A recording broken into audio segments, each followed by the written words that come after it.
Most men who get taken don't start out as foolish men. They start out as good ones. Casper Knight spent 38 years teaching high school history in Boston. He taught his students about integrity, about accountability, about what happens when good people make bad compromises. Then he went to the Philippines, and he became the lesson. This is not just the story of a man who lost $445,000. It's the story of a man who lost himself, one lie at a time. The last lie I told my daughter was the worst one. She called me on a Tuesday afternoon in October, and she asked me directly, the way Claire has always asked things, straight and without softening, whether I was all right financially, whether there was anything she needed to know. I told her everything was fine. I said it clearly, calmly, without hesitation. The way you say something when you've had enough practice that the words come out clean, even though they're dirty. I hung up and sat at the desk in my apartment in Quezon City and looked at my hands for a long time. These were hands that had written, "Honesty is not optional," on a blackboard in a Boston classroom for 38 years. Hands that had graded essays about the moral failures of historical figures, and written comments in the margins like, "What does it say about a man's character when he chooses comfort over truth?" I was 70 years old, and I had just lied to my daughter about $445,000. And the woman I'd given it to was probably 3 rooms away, on her phone, talking to someone who was not me. Let me go back to the beginning. Because you need to understand who I was before Padma Reyes, or none of what I became will make sense. I was a history teacher at a public high school in the Dorchester neighborhood of Boston for 38 years. Not a famous school, not a wealthy one. The kind of school where the heating system was unreliable, and the textbooks were 5 editions out of date, and the kids in my classes came from homes that had already taught them more about hard reality than any curriculum could. I loved that job. I loved those kids. I taught the same subject for nearly 4 decades and never got tired of it. Because history is not really about the past. It's about the pattern of human behavior, and the pattern never stops being relevant. I retired at 67. My wife, Donna, had died 2 years before that. A stroke, sudden, at 64. We had 31 years together and 2 children. Claire, who is 41 and lives in Portland, Maine, and my son Brendan, who is 38 and lives in Denver. After Donna, I kept teaching, because stopping felt like surrender. When I finally retired, I had a modest house in West Roxbury, a teacher's pension, and savings that I had accumulated slowly and carefully across a lifetime of modest income.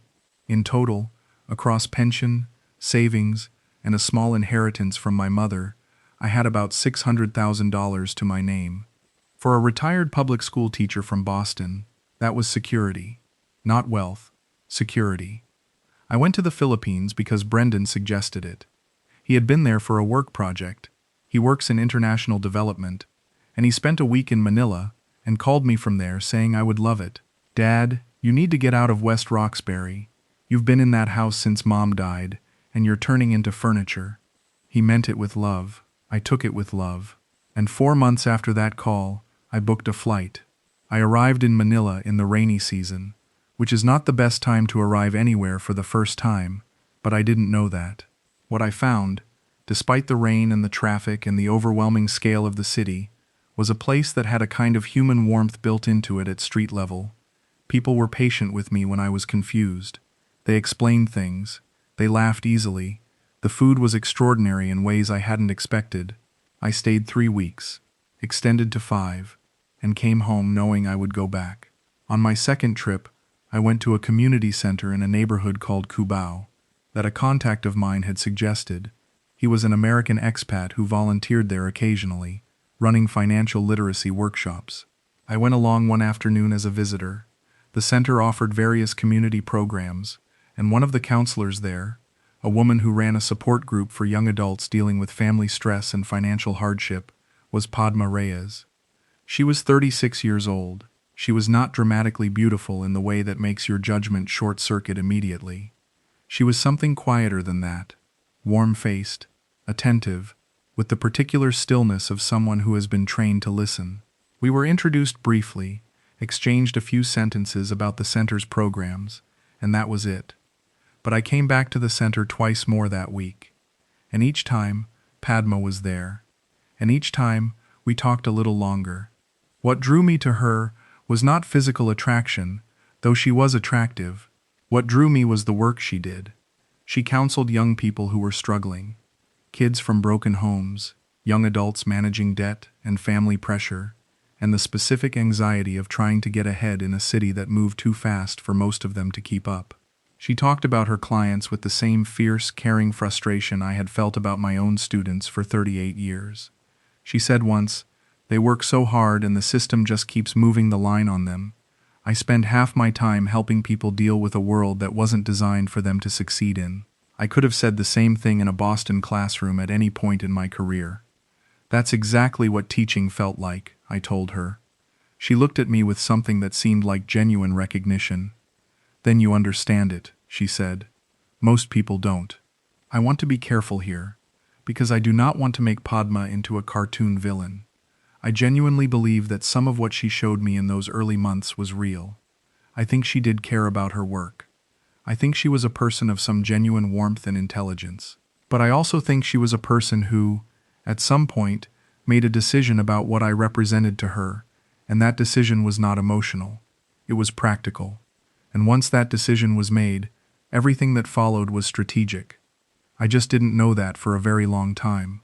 We kept in touch after I went home. Long messages, sometimes daily.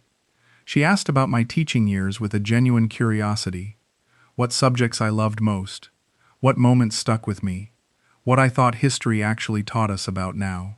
I sent her photographs of Boston in winter, which she found fascinating. She sent me photographs of the center, of the people she worked with, of the streets around Cubao at different hours of the day. I came back to Manila 4 months later, specifically to see her. By my third visit, we were in a relationship that neither of us had formally named, but that both of us understood. She was not living with me. She had her own place, a modest flat in Quezon City, but she spent most evenings with me at the guest house where I stayed, and on weekends we went places together. Intramuros, where we walked through the old Spanish walls, and I told her history she already half knew, and she added the local details I didn't. A weekend in Batangas, where we sat on a pier at the end of a warm afternoon, and I thought, this is the most present I have felt in years. She never asked me for money, not in those early months. She paid for small things sometimes, coffee, a market snack, with the deliberate gesture of someone who wanted to establish that she was not that kind of woman. I noticed it. I appreciated it. I took it as evidence of character. I know now what it was actually evidence of. The first request came differently from how I've heard it described in other men's stories. There was no sick relative, no sudden crisis, no urgent phone call at midnight. It came through the work. Padma had been talking for several weeks about a program she wanted to launch at the center. A small loan fund for young clients who needed seed capital for micro businesses. Livelihood loans, she called them. Small amounts, $500 to $2,000 each, that would allow young people to buy sewing machines, cooking equipment, market stall supplies. The center had been trying to secure funding through a government program, but the paperwork had stalled. She was frustrated. "How much would it take to start it properly?" I asked. She shook her head. "I'm not asking you for that." "I know you're not asking," I said. "I'm asking what it would take." She thought for a moment. "To run it for a year, with 20 participants, maybe $18,000. But Casper, that's not something I'd want you to do. It should come from an institution, not from a person." "Why?" I said. "Because it changes the dynamic," she said, "between us." I told her I didn't think it would. I told her I had spent my career putting resources into young people who didn't have enough of them, and if I had the means to help her do that work, I didn't see a good reason not to. I told myself this was entirely true, which it was, partially. The other part was that I wanted her to see me as someone who valued what she valued. Someone who was not just a retired American with savings, but a person who understood what her work meant. I transferred $18,000 to a center account she designated. The fund was established. She sent me photographs of the first cohort of participants. She sent me updates on their progress. A young woman who had used her loan to set up a sewing operation and was already repaying. A young man who had bought equipment for a small food stall. I felt good about it. I felt like I had done something real. 3 months later, the center's rent was in arrears. The landlord had increased it significantly, and the center director, a man named Mang Rudy who I had met briefly on one of my visits, had been unable to cover the gap through their usual funding channels. The center was at risk of closing. Padma did not ask me directly. She mentioned it during a phone call, her voice carrying the specific weight of someone trying not to make their worry someone else's problem. I asked how much the gap was. She told me, $22,000 for 6 months of the increased rent. I said I would cover it. Casper, she said. Padma, I said. You know I'm going to. She was quiet. Then she said, I hate this. I know, I said, but it's the right thing. Here is the first place where I began to change in ways I did not notice. When I transferred that $22,000, I did not tell Claire. I had told her about the livelihood fund, because it had felt like something I was proud of. The rent money felt different, less like a contribution and more like a personal expenditure that I didn't want to account for. So I didn't mention it. That seems like a small thing, a man keeping his own financial decisions private. But for me it was not small, because I had always been transparent with my children about money matters. We had made a habit of that after Donna died, partly so they wouldn't have to worry about me, and partly because it was simply how we operated. Keeping that transfer quiet required a deliberate choice to withhold, and I made that choice easily. That scared me later, when I thought about it, how easy it was the first time. I came back to Manila, and this time I stayed for 2 months. I had begun looking at longer-term rental options, and Padma helped me find a furnished apartment in a building near her own. I was 68 then, 2 years into the relationship, and I was thinking about this as a place I might spend part of every year for the foreseeable future. The financial requests accelerated around that time. Not dramatically, not in a way that set off alarms, but I can see now, looking at the timeline, that once the center's rent situation established, that I would respond to institutional need, the needs began multiplying. A van for the center's outreach program, $11,000. I paid it.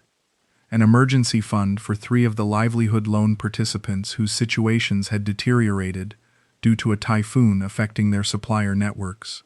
$14,000 across 3 payments. I paid it. Padma's own apartment, her lease was up and the rent had increased, and she needed a deposit on a new place. She came to me visibly embarrassed, saying she had nowhere else to turn on short notice. $7,000. I paid it, and told her to stay where she was, and not to worry about it.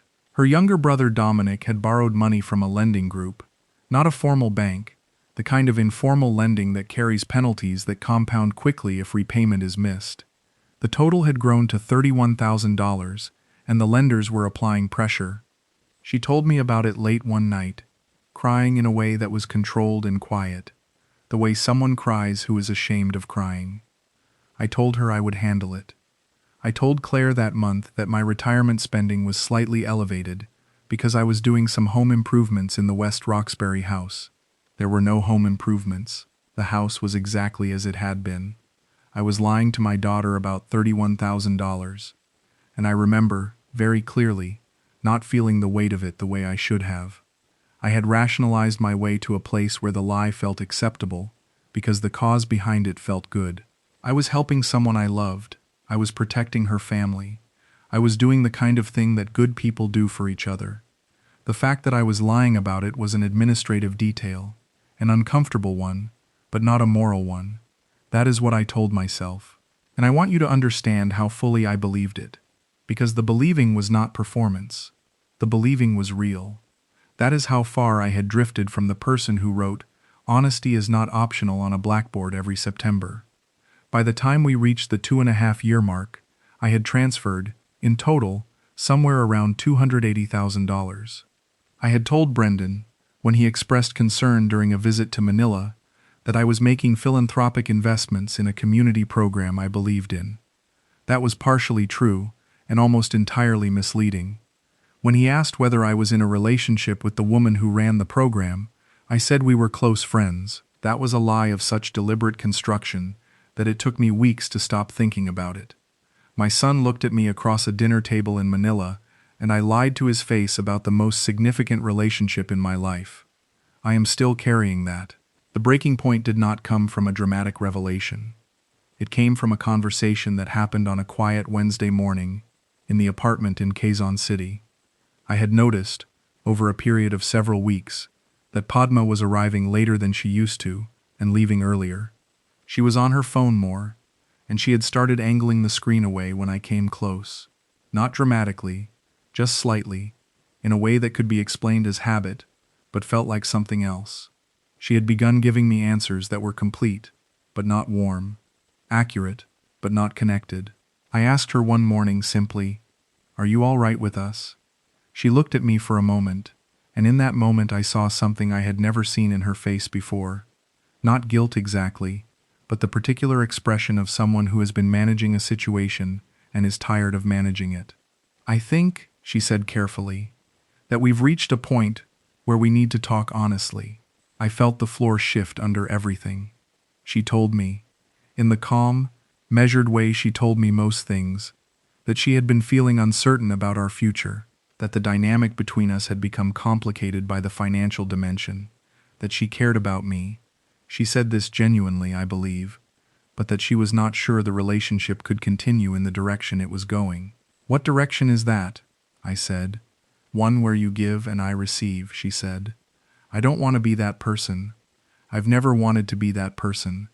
But somehow that's what we've become." She said this as if it had happened to us both equally, as if the architecture of our relationship had built itself, without anyone designing it. And here is what is truly shameful. Even in that moment, hearing those words, I felt the instinct to reassure her, to say, "It's all right. The giving doesn't bother me. We can make it work." That instinct told me everything I needed to know about where I had ended up.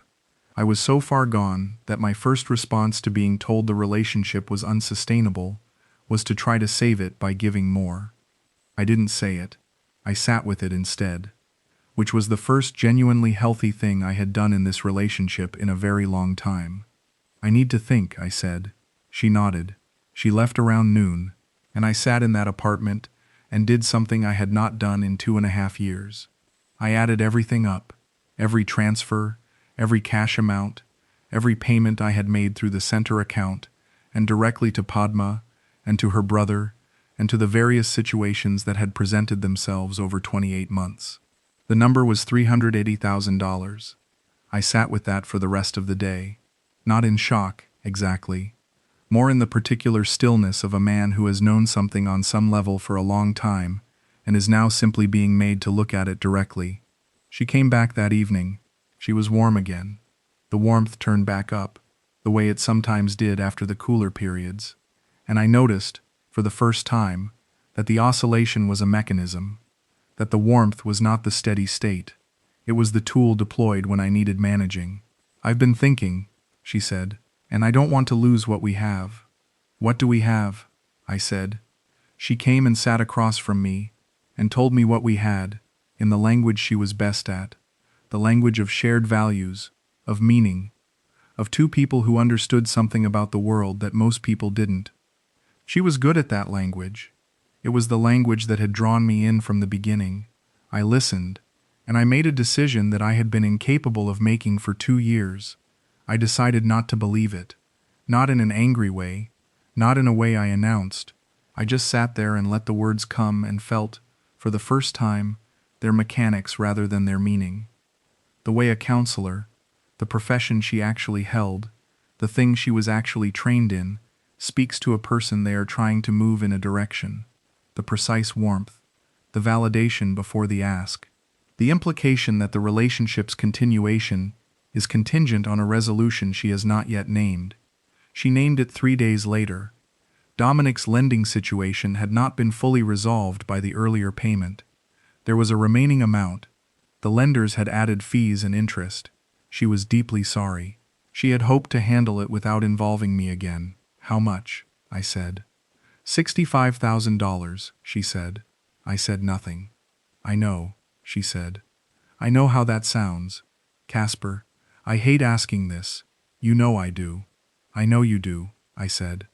And I wired $65,000, which made my total $445,000, which was nearly 3/4 of everything I had saved across a lifetime of modest public school salaries. 3 weeks later, she told me she needed time, space to think about what she wanted. She said she felt the weight of the financial dimension was affecting her ability to know her own feelings clearly. She said she needed to step back, temporarily, and ask herself some honest questions. She never stepped back in. She just stopped coming. Her phone went to voicemail within a week. The center, when I called to ask for her, told me she had taken a leave of absence. The apartment where she lived, I drove past it once, because I needed to, had different curtains in the window. I called Mang Rudy, the center director, and asked him about Padma directly. He was uncomfortable on the phone. He said she had taken leave for personal reasons. I asked him whether the livelihood fund was still operational, and there was a pause long enough to tell me something was wrong. Mr. Casper, he said finally, some of the account arrangements were managed through Padma's oversight, and we are currently reviewing some of those structures. I understood what he meant. I didn't ask him to elaborate. I called Claire that night. Not with a prepared story. Not with a lie constructed in advance. I called her because I was sitting in a furnished apartment in Quezon City with $445,000 gone and no one to talk to. And she was my daughter, and I had spent 2 years lying to her, and I was done. I told her everything. I heard the silence on the line that parents and children recognize in each other. The silence that is not absence of sound, but presence of something too large for immediate words. Dad, she said, finally. I know, I said. How much total? I told her. The silence again. Are you safe? She said. I'm safe, I said. I'm not in danger, I stopped. I looked at the wall of that apartment, and I said the honest thing. I'm just ashamed. You don't have to be ashamed with me, she said. Her voice had changed. The practical Claire had stepped back, and someone softer and younger had stepped forward. The kid who used to come into my classroom after school and sit at a desk in the back while I graded papers. Are you coming home? Soon, I said.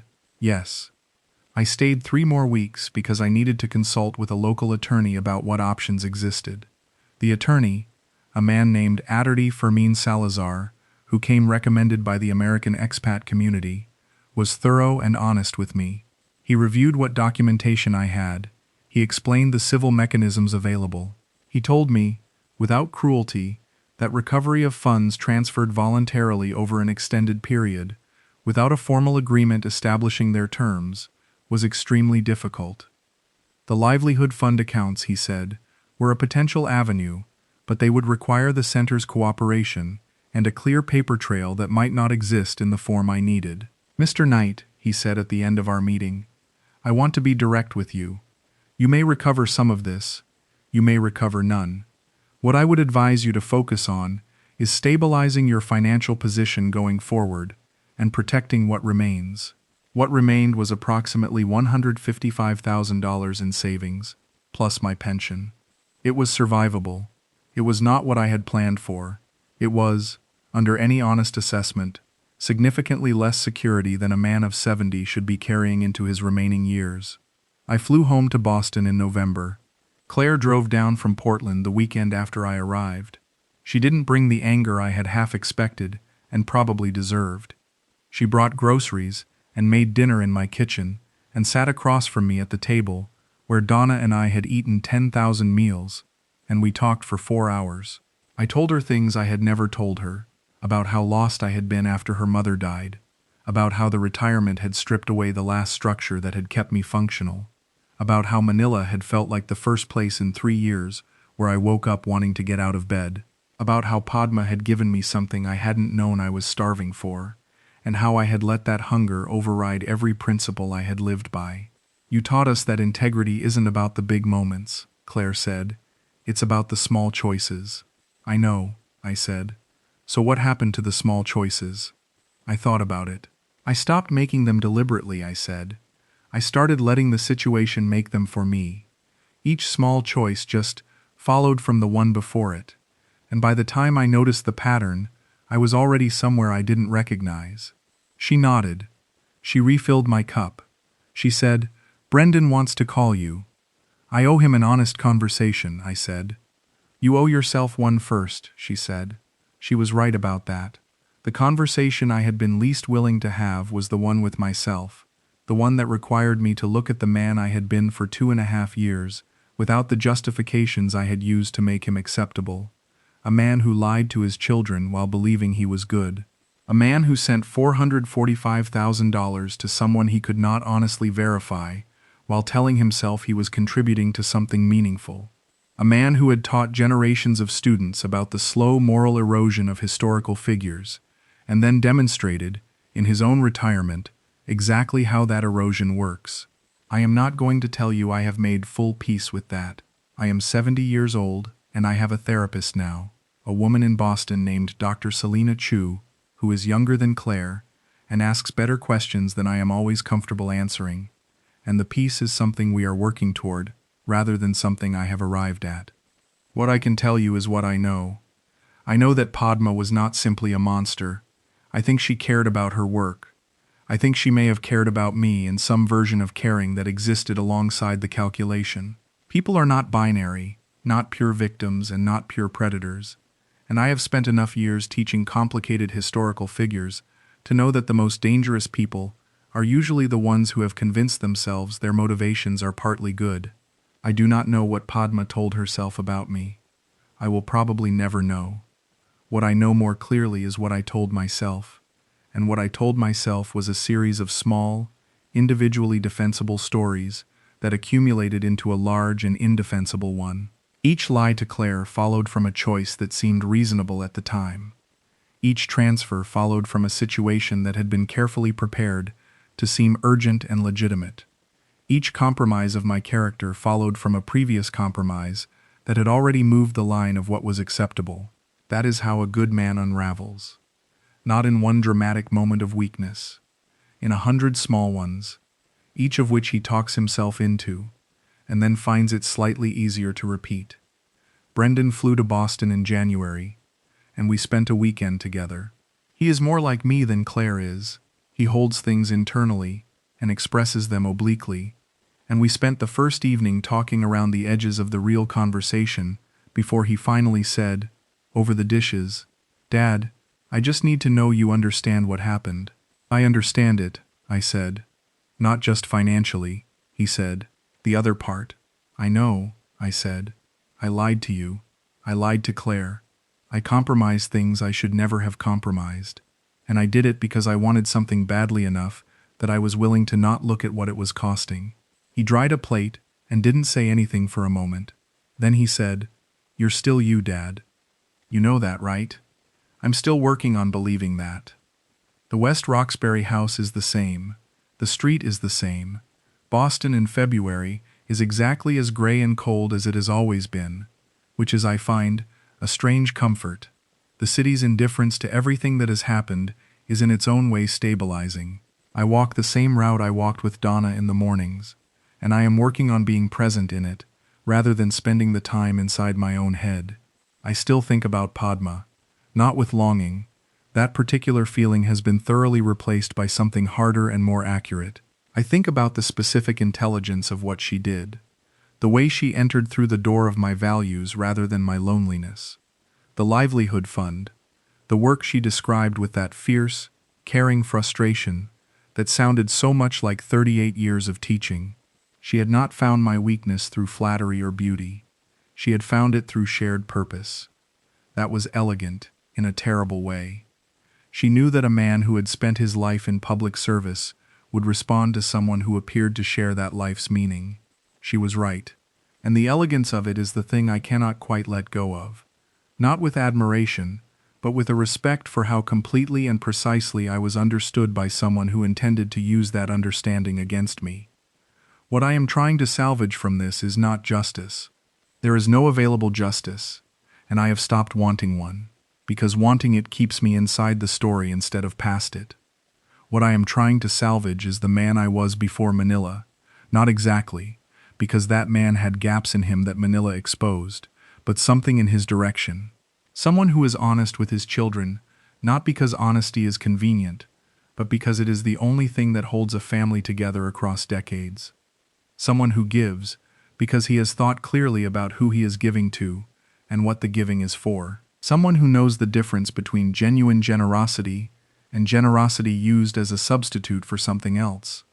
Dr. Chu asked me once what I thought the $445,000 had actually been for. I thought about it for a long time before I answered. Then I said, I think it was the price I was willing to pay to not feel what I felt after Donna died. She wrote something in her notebook. Was it worth it? She said. No, I said. But I understand why I paid it. She nodded. That's the beginning, she said. I wrote honesty is not optional on a blackboard for 38 years. I believed it. I taught it to other people's children, and I meant every word of it. And then I spent 2.5 years finding out what happens when you stop living by the things you believe in. What it actually costs, what it does to the face you see in the mirror in the morning. I'm back now. Not all the way, but pointed in the right direction. That will have to be enough for a man of 70 who has run out of time for anything but honesty.